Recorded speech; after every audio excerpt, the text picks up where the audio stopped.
Muchísimas gracias por esta oportunidad de compartir mi trayectoria, mi experiencia.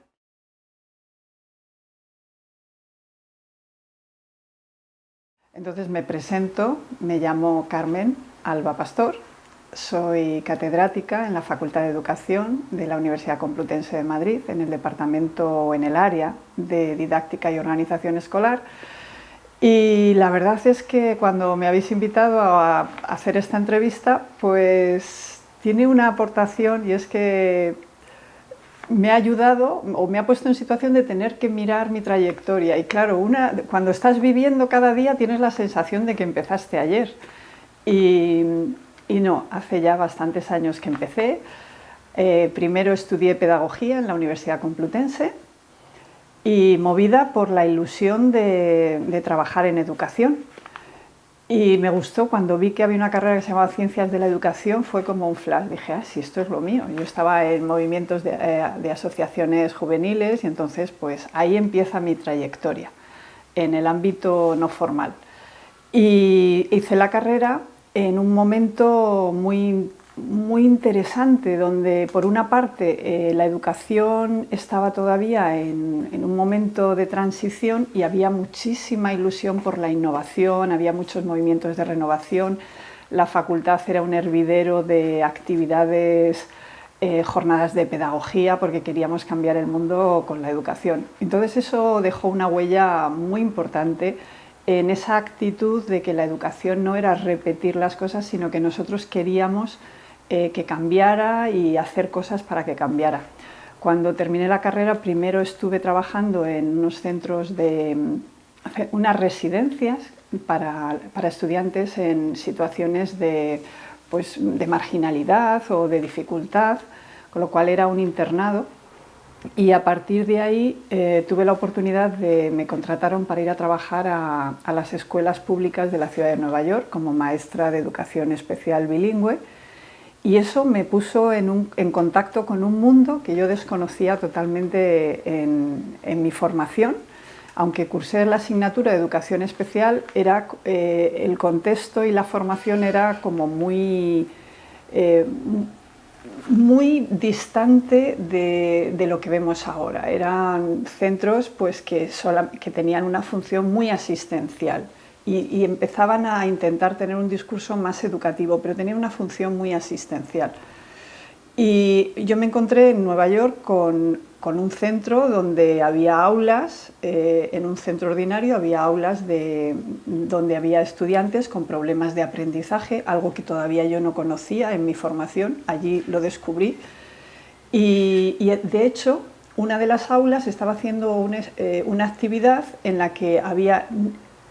se estaba experimentando la inclusión y se llamaba aula mainstreaming,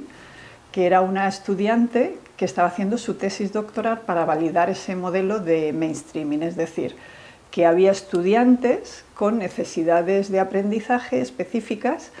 y que se le daba la escolarización, se hacía ya dentro de una aula ordinaria. Y en ese mismo centro a la vez había otras aulas donde había estudiantes con distintas necesidades de aprendizaje, e incluso después había también aula de apoyo, donde había una maestra de apoyo. Entonces, para mí todo eso no existía en mi modelo conceptual. Entonces, lo bueno que ocurrió, que fue muy pronto, nada más terminar la carrera, yo tuve la oportunidad de ver ese contexto. Y eso ayudó a que mi incursión al ámbito profesional como maestra y luego como evaluadora educativa dentro de los equipos psicopedagógicos se hizo justo al principio de mi trayectoria, con lo cual me fue relativamente fácil transformar el modelo en el que me había formado, donde la educación especial era un ámbito muy vinculado a unas necesidades especiales, para pasar a entender otra forma de la educación desde la educación inclusiva, porque la educación inclusiva, aunque ahora en los últimos años la estamos percibiendo como algo natural o como parte de una política prioritaria, hace unos años el discurso de la educación inclusiva surge en los años 80 y han tenido que transcurrir muchos años para que hayamos ido haciendo esta transición de una escuela absolutamente segregada a unos modelos primero de integración y ahora de inclusión, hacia el que tenemos que avanzar. Entonces ahora me encuentro ahí, ya trabajando en España desde hace muchos años en la formación inicial del profesorado e investigando, combinando inicialmente la educación especial y las tecnologías aplicadas a la educación, lo que me llevó a buscar cómo utilizar las tecnologías para responder a las necesidades educativas de los estudiantes con algún tipo de necesidad específica de aprendizaje.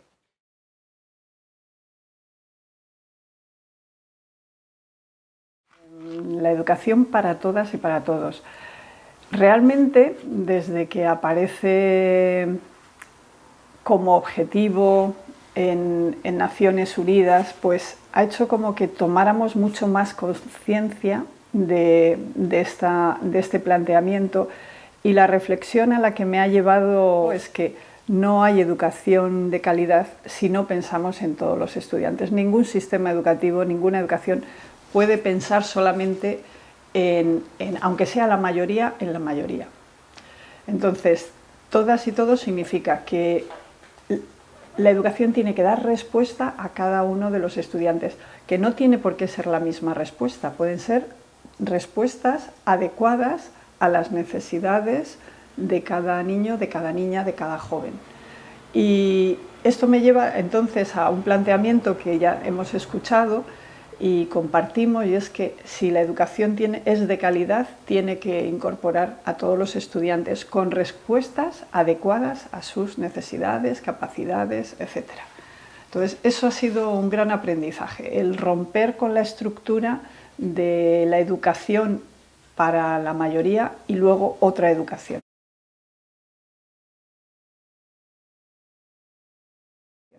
Yo no he tenido en la trayectoria, la percepción de que hubiera límites, pero porque nos hemos acostumbrado a que luchamos y hacemos las cosas porque las tenemos que hacer. Y como mujeres, desde hace ya muchos años, pues ese es un estado natural. Entonces nos hemos acostumbrado a luchar, pero no percibir que había barreras o que han tenido que existir barreras que han hecho que en mi departamento, por ejemplo, no haya habido nunca, en didáctica y organización escolar, hasta ahora no había habido ninguna catedrática, pese a que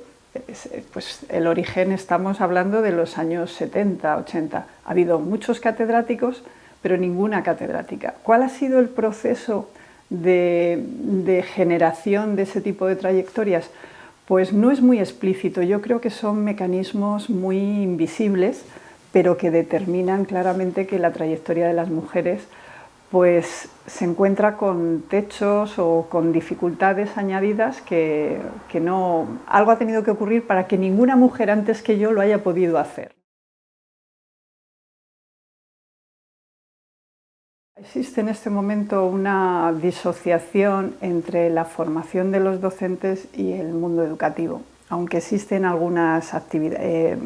formación relacionada con las prácticas, no hay todavía un encaje que sea relevante para la formación de los nuevos docentes, hablando de la formación inicial, y diferenciando entre lo que es la formación en educación infantil y primaria, la formación en pedagogía, la formación en educación social y la educación secundaria. Entonces yo creo que todavía es una oportunidad, el momento en que estamos viviendo, para que en los planes de estudio se busque una mayor conexión entre los centros educativos o el ámbito educativo y los centros de formación inicial, porque es muy relevante que en la construcción del modelo conceptual que se va a utilizar como profesional haya una mayor sintonía de cuáles son realmente los problemas en la práctica, cómo es el ámbito profesional, cómo se trabaja con los colegas, para que haya una posibilidad de mayor conexión entre la formación teórica, la reflexión sobre que pueden hacer los futuros docentes, los futuros profesionales de la educación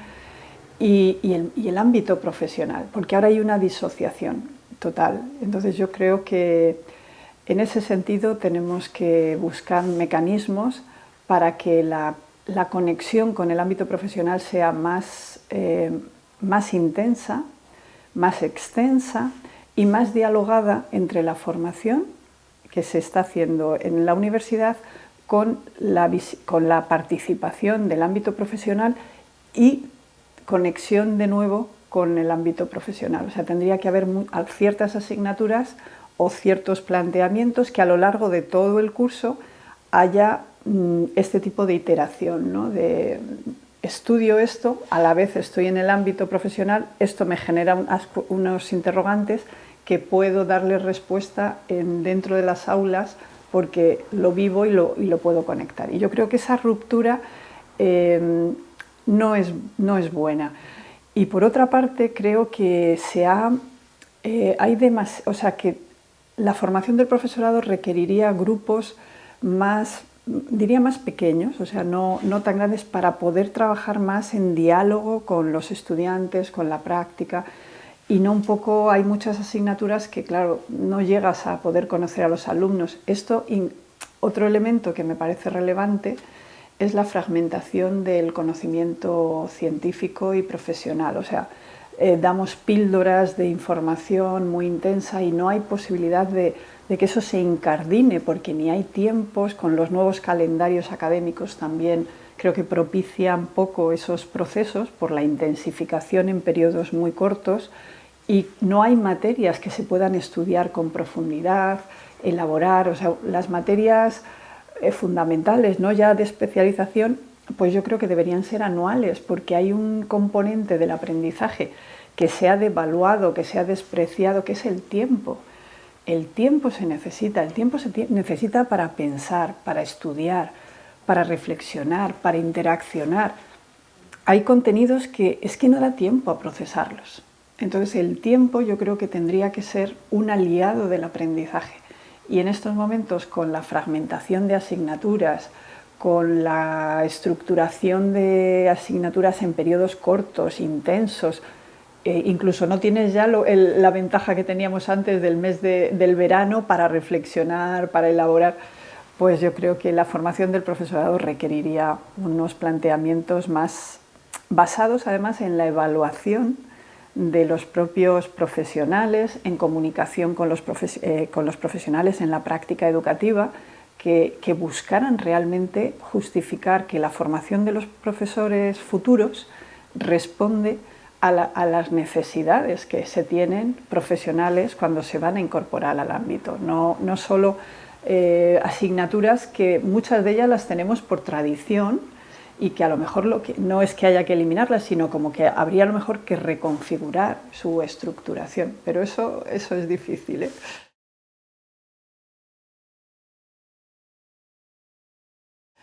Vamos a ver, por una parte es verdad que las universidades han mejorado en cuanto a su visión y responsabilidad con todos los estudiantes. Y yo creo que en ese sentido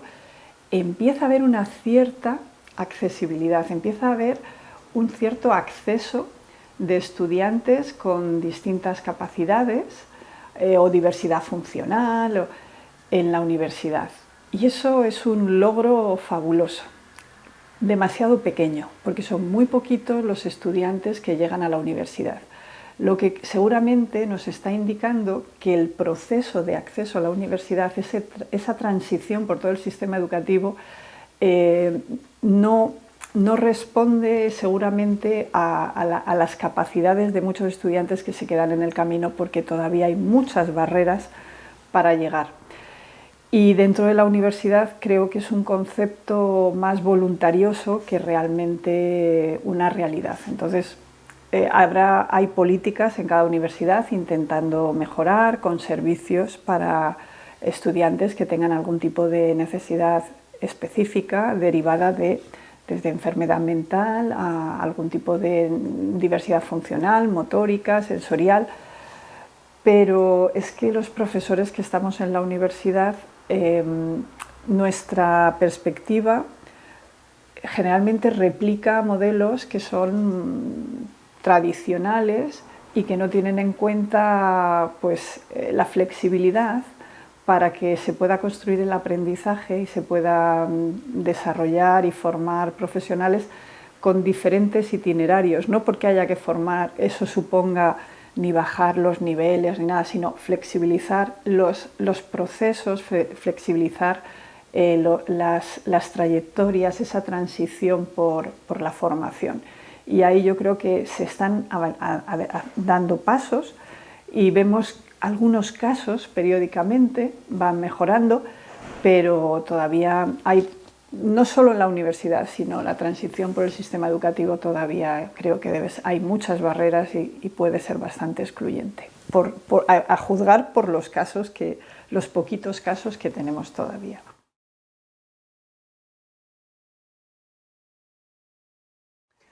Para ser maestras,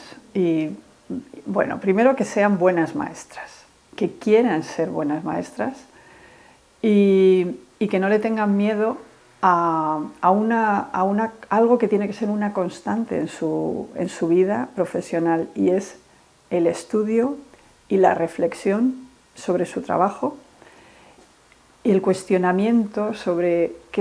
estoy haciendo bien y qué necesito mejorar. Y que siempre tienen que pensar en que estamos en un contexto muy complejo, variable, en el que se trabaja con la incertidumbre, no trabajamos con materiales que son fijos y siempre van a tener el mismo peso, la misma densidad, sino que nosotros cada día, cada año, trabajamos con seres humanos, con personas de edades que además están cambiando mucho, y eso hace que nuestro trabajo sea fascinante, pero claro, requiere que no podemos dejar de reflexionar si estamos llegando a todos nuestros estudiantes, si cada niño, si cada niña que está en nuestra aula está desarrollándose, participando, aprendiendo, llegando al máximo de sus posibilidades, se está socializando, está aprendiendo a disfrutar y a su presente y le estamos preparando para el futuro. Entonces, creo que eso es un mensaje que no está normalmente en los temarios, y es que nosotros no podemos dejar de aprender. Y eso yo creo que es reflexionar sobre nuestra práctica y buscar dónde hay algún estudiante que tiene dificultad y que nuestra actitud sea: esta estudiante tiene una dificultad, ¿por qué? ¿Qué puedo hacer? ¿Dónde puede estar la solución? Otra cosa que les diría es que siempre hay que trabajar en equipo.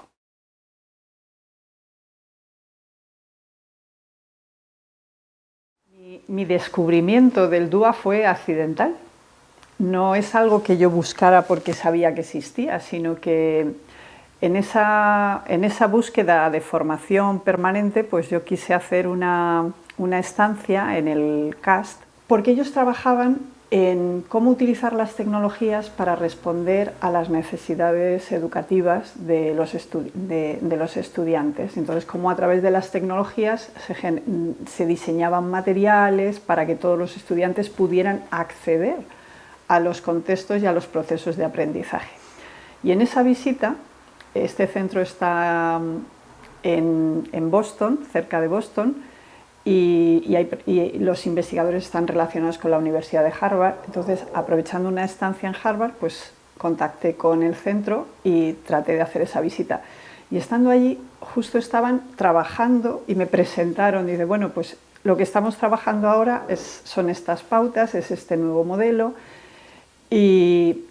Y el propio David Rose, el doctor David Rose, que es profesor en Harvard y director del CAST,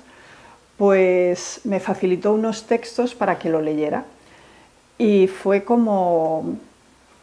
de pronto yo noté cómo mi cerebro empezaba a hacer conexiones y empezaba a tener mucho sentido de lo que yo buscaba, de lo que llevaba buscando desde la didáctica, cómo dar respuestas desde la didáctica a los aprendizajes de todos nuestros estudiantes. Empezó a tener sentido de repente, porque mucho de mi trabajo era buscar soluciones. Y entonces iniciaba campos, exploraba campos, porque yo buscaba cómo resolver, cómo tener conocimientos o cómo generar un conocimiento que sirviera en educación para ello. Entonces, al leer sobre el diseño universal para el aprendizaje, las pautas y el origen, cómo llegan ellos a este planteamiento, pues fue como reconocer algo que estaba buscando, una estructura, un modelo y un enfoque que pensaba en todos los estudiantes y que además conectaba la didáctica, la práctica educativa con las tecnologías y además tenía fundamentación neurocientífica, fundamentación en las teorías psicológicas del aprendizaje, con lo cual fue como que por fin encontraba una respuesta a cómo responder desde la educación, no parcialmente. A veces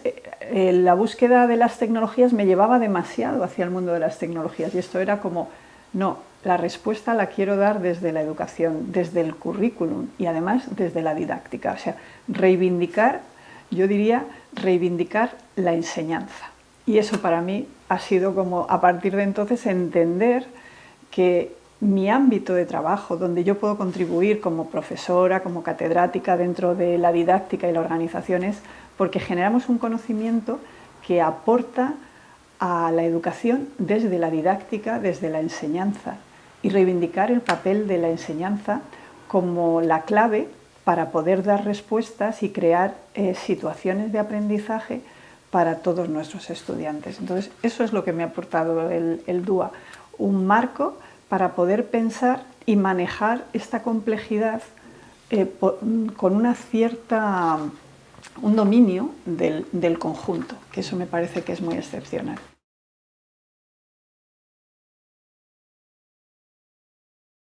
Pues, bueno, yo tengo la suerte de que tengo unas asignaturas, claro, en didáctica, pues es relativamente compatible el trabajar con el enfoque del diseño universal para el aprendizaje en muchas asignaturas, en cualquier asignatura que tenga que ver con la intervención educativa, porque siempre tienes que pensar en todos tus estudiantes, sean adultos, niños, jóvenes, etc. Y eso lo hago, intento hacerlo que forme parte de las asignaturas que imparto. Y lo hago tanto a la hora de ir reflexionando poco a poco en cómo las propuestas didácticas que yo hago para mis asignaturas empiezan a incorporar cada uno de estos puntos y estas pautas, me ayuda a darme cuenta de que hay cosas que no estoy teniendo en cuenta a la hora de planificar el currículum en cuanto a los materiales, las tareas, la forma de evaluación, cómo flexibilizar, cómo dar oportunidades. Entonces, el DUA me está ayudando a construir mi práctica docente y a la vez tengo la suerte de que alguna de las asignaturas que yo imparto precisamente son sobre diseño universal para el aprendizaje, lo que me lleva a vivirlo en ese nivel también con mis propios estudiantes.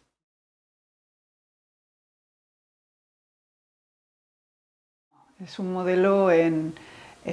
hecho, evoluciona y tiene sistemas por los que todos los años hay simposios y reuniones con docentes, con profesionales de la educación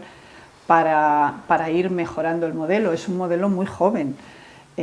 Pensad que esto empiezan a plantearse en el 2000, empieza a haber alguna de las publicaciones, o sea que en el 2010 es cuando ya podemos hablar de documentos que ya son del modelo, y ya en el año 2018 ya se hizo una revisión y se está preparando otra revisión, porque lo que hay que hacer es actualizarlo y valorarlo en la medida que realmente responde a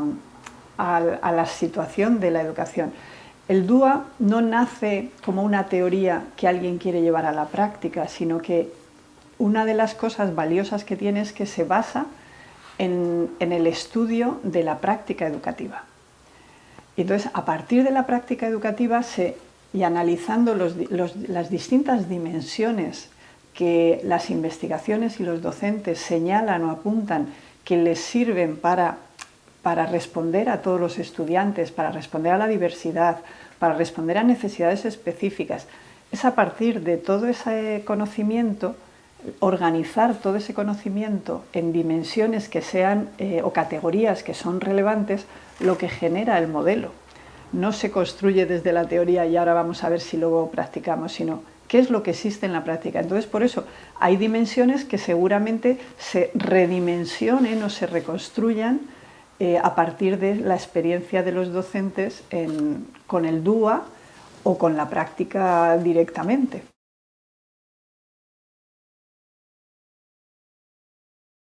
Hay maestras de las que que me encanta escucharlas porque han procesado ya el DUA, pues porque lo llevan leyendo, lo han ido incorporando a su práctica y entonces ayudan a aprender de ellas, de cómo forma parte de un esquema, de un modelo y primero una forma de plantear la enseñanza pensando en cada niño y cada niña que hay en su aula, pero además es cómo procesan la información, cómo planifican, teniendo en cuenta a sus estudiantes y cómo dar respuestas a través del currículum, a través de los distintos componentes del currículum y cómo manejan toda esa información, o sea, les hace como más poderosas, digamos, porque pueden manejar mucha información porque saben mirar la complejidad y reconocer los componentes de esa complejidad que hay en cualquier situación, en cualquier contexto de aprendizaje. Pero es cierto que la mayoría de los profesionales que están en las aulas en estos momentos han sido formados en modelos que o partían de que había que enseñar pensando en un alumno medio o tenías que planificar pensando en el alumno medio y en planificaciones muy estáticas, muy uniformes, en las que tenían que caber los estudiantes. Entonces eso es muy difícil cambiarlo. Entonces yo encuentro maestras, maestros, docentes de cualquier nivel educativo que son más plásticos y tienen más capacidad de querer modificar sus estructuras y sus modelos conceptuales y sus prácticas, pero también está otros docentes que eso les cuesta muchísimo porque ven muy lejos o porque cuesta mucho cambiar. Entonces yo creo que en este momento lo bueno de que aparezca en la normativa es que invita y posibilita a trabajar en esa dirección. Será cuestión de tiempo, habrá quien lo haga más, otros menos, pero el hecho de que esté en la ley va a obligar a que el discurso pedagógico recupere esa respuesta educativa a través de la didáctica, a través de las metodologías, a través de las formas de trabajo, la flexibilización, dar oportunidades diferentes sin perder de vista cuáles son las metas, pero eso creo que es una cosa que lo va a posibilitar la norma y que a lo mejor dentro de 20, 30 años sea mucho más natural. Ahora estamos en un momento de tránsito.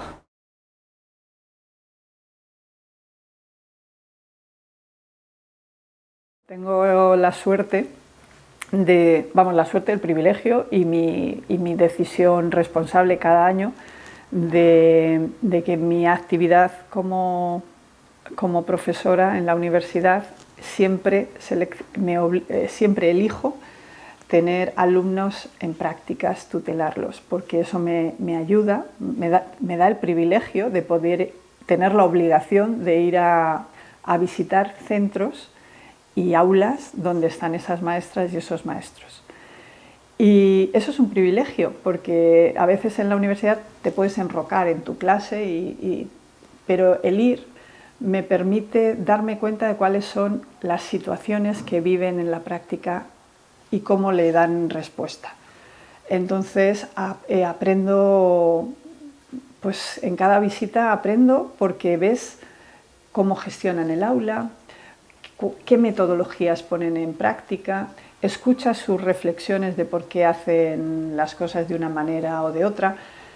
y también sus inquietudes. Les preocupa tener alumnos a los que no saben cómo darles respuesta. Entonces, ¿qué aprendo de ellos? Pues el compromiso con la práctica. Trabajo mucho con algunas, trabajo en estas visitas o en estos tiempos, pues me van enseñando cómo están adecuando ellos sus metodologías a estudiantes que hasta hace poco pues no estaban acostumbrados a tener. Entonces, cuando eso lo veo, pues me ayuda mucho a entender los procesos de formación que yo tengo que seguir para la práctica, y creo que eso es a mí me resulta imprescindible para poder saber de qué hablo cuando les digo a mis estudiantes por qué hay que hacer las cosas de una manera o de otra, y les cuento lo que veo o les cuento lo que me dicen. Digo, mirad, en tal clase he visto cómo esta maestra hacía esto, y en tal clase he visto y me contó la maestra, y eso a mí me parece que me resulta muy valioso el poder transmitir y hacer esa conexión del mundo de la práctica con el mundo de los futuros docentes.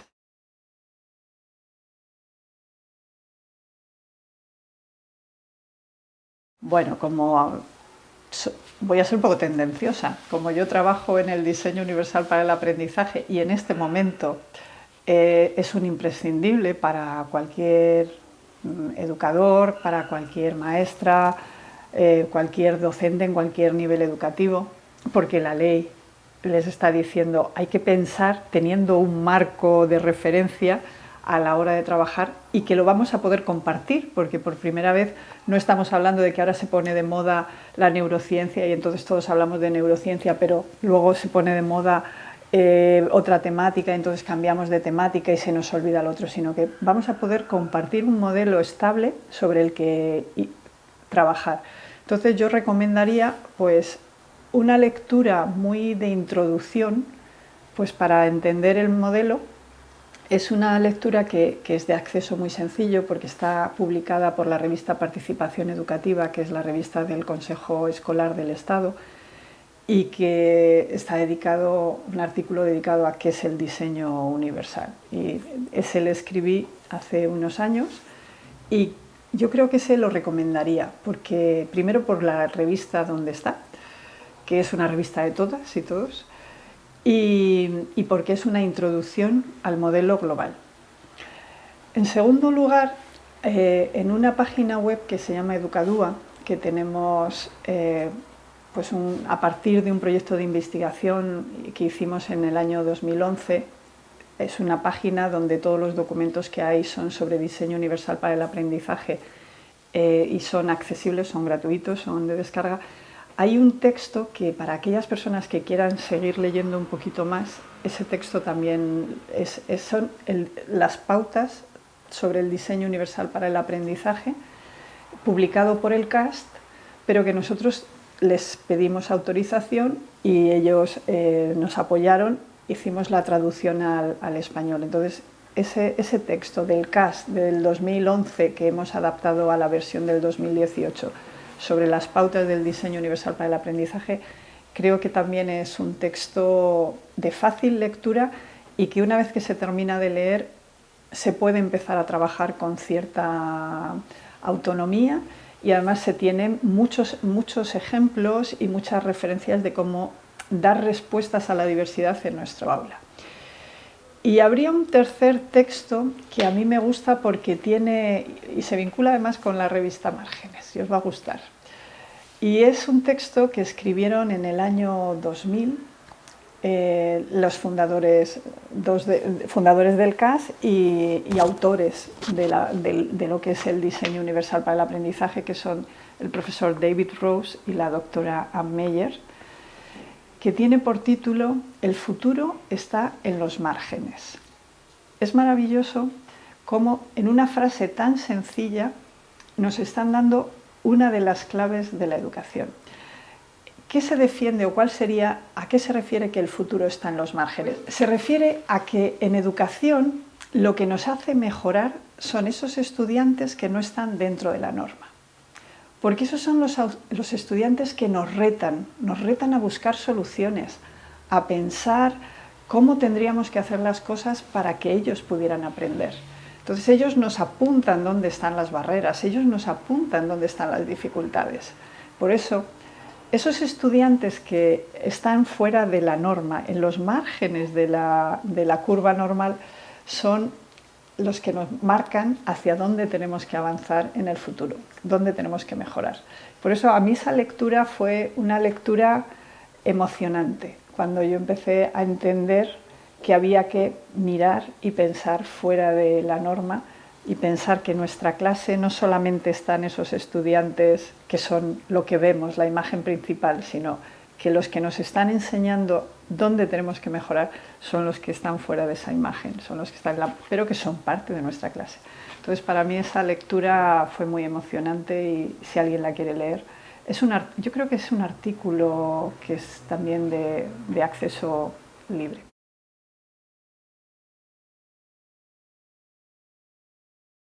Bueno, uno muy importante ha sido en esta última trayectoria, por supuesto, ha sido el doctor David Rose, porque por su capacidad de trabajo, su empatía, su visión de la educación que me ha aportado, pues digamos, claves para esta última, o sea, esta fase, ¿no? la más reciente. Pepe Jimeno y Ángel Pérez, que nos enseñaron a reivindicar también, como a mí me gusta reivindicar con el DUA, la enseñanza, ¿no? Esos dos autores creo que para mí fueron como la primera línea para entender qué era la enseñanza, porque yo venía de una formación filosófica, ¿no? A nosotros nos enseñaban en la carrera, estábamos todavía muy pegados a la tradición filosófica. Entonces, el empezar a hablar de currículum, de didáctica, con estos, para mí son mis dos maestros, con mi compañero Juan Manuel Álvarez, sobre la evaluación, que yo no sabría de evaluación y no la viviría con tanta ilusión y con tanta relevancia si no lo hubiera tenido como compañero. La educación de calidad está en los márgenes. Lo que aporta es precisamente eso, quizá lecturas singulares, formas de ver la educación singular, que son las que contribuyen o quieren contribuir, junto con más trabajos, por supuesto, pero para mí, que trabajo en DUA, la revista Márgenes es una clave, que hay que pensar fuera de la imagen general. Hay muchas respuestas y hay mucha investigación y hay mucho trabajo, así es que enhorabuena y nada, contribuir en lo que pueda con vosotros para que los lectores de la revista y las lectoras de esta revista pues piensen que el futuro está en Márgenes.